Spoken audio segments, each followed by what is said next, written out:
Hong Kong, ketika Ustaz Abu Samad bandara di Hong Kong.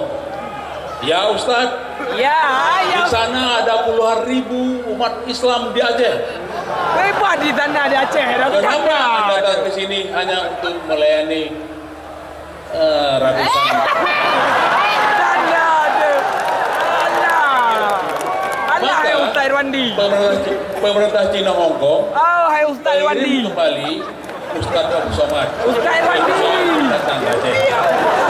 Alah, hai Ustaz Irwandi. Macam ni nak kena. Itulah bagaimana kudrah dan iradah Allah Subhanahu wa Hidup taala. Ustaz Irwandi. Takbir. Putra ke pegang hai. Yang rupuhan. Pada malam ini Ada kena mari kita ucapkan segala puji dan syukur kehadirat Allah Malikul